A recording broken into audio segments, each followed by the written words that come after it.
Have you ever wondered what the difference between trains and trams is?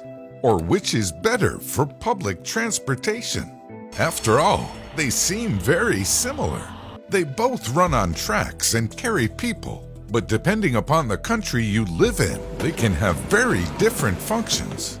Trams, often called trolleys or streetcars, run on roadways and other public streets on rails. These train-like public transportation powerhouses share the roadways with other cars and pedestrians, almost like buses. Many cities around the world have tram networks for public transportation, and perhaps the best known and most picturesque is the tram network in San Francisco, which dates all the way back to the 1870s.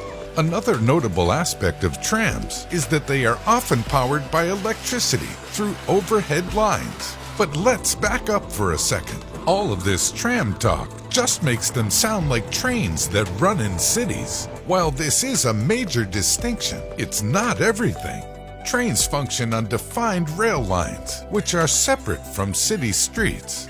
Because they travel at fast speeds, trains get the right of way when they cross another transportation line, like a road. Trains, except for subways, don't generally stop between stations. Trams, on the other hand, make frequent stops and have to abide by normal traffic laws. These commuter trains are generally electrically powered and run throughout the city. However, they run through tunnels and on track designated for their use only, which sets them apart from other types of trains, since a large number of different trains may share the same rails. In the United Kingdom, the difference between a train and a tram is actually defined by law, whereas in the US, the terms are used in a more relaxed manner and often used interchangeably. So, with the definitions and some real-world examples out of the way, which public transportation system is better for commuting and getting from A to B in a region?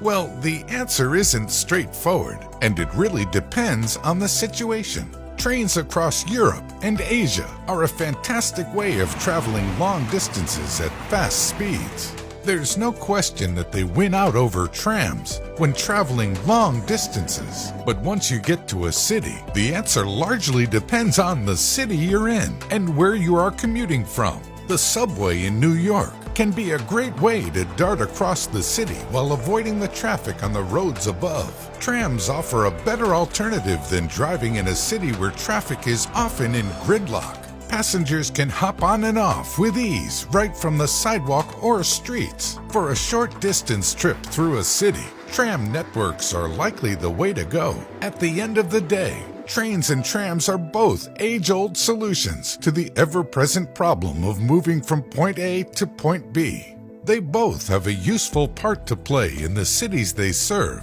But what does the future of railed public transport look like? Will we be zooming to work in hyperloops or commuting cross-country in ultra-high-speed trains? The chances are that the answer to those questions is yes. It's likely that high-speed rail lines will get faster through better technology, allowing commute times to decrease and the efficiency of moving people to only improve. What do you think the future of transportation will be? And which do you prefer? Trains or trams or neither?